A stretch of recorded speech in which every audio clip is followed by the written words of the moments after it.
Isa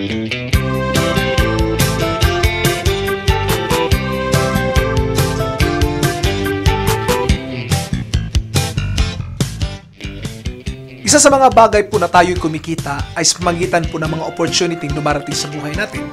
At isa po sa mga opportunity na nalalaman natin is multi-level marketing. Bakit ko po ina-introduce ang multi-level marketing? Dahil dito po nadidevelop ang tinatawag nating passive income. Dito rin po nadidevelop ang tinatawag nating the law of leverage. Kung meron po akong 500 katao under po sa downline ko at kahit kikita lang ako ng piso-piso bawat tao, ano po ang mangyayari?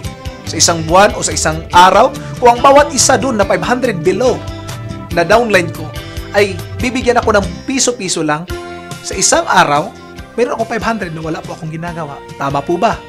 Yun po yung tinatawag na law of leverage. Kaya kung meron kayong alam na network marketing, sign in po kayo. Mag-register po kayo. Pero, may pero po. Anong ibig kung iparating dito?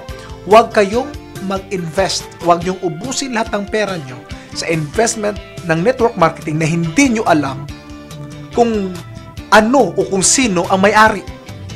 Hindi niyo alam yung company profile. Wala kayong background kung ano ang takbo ng negosyo ito. Dapat pag-aralan po ninyo bago niyo pasukin. Ako po yung nag-umpisa sa network marketing. Pumasok po ako doon sa network marketing na walang registration. Ano po yun? Yung Avon.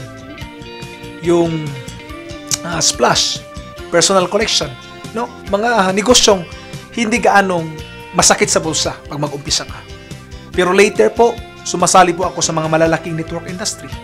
Sumali po ako sa Royal, sumali din po ako sa AIM Global at other pa na mga network industry. Anong ibig ko sabihin? Ganito. Maaaring pumasok kayo sa network ngayon at hindi nyo alam kung paano patakbuhin.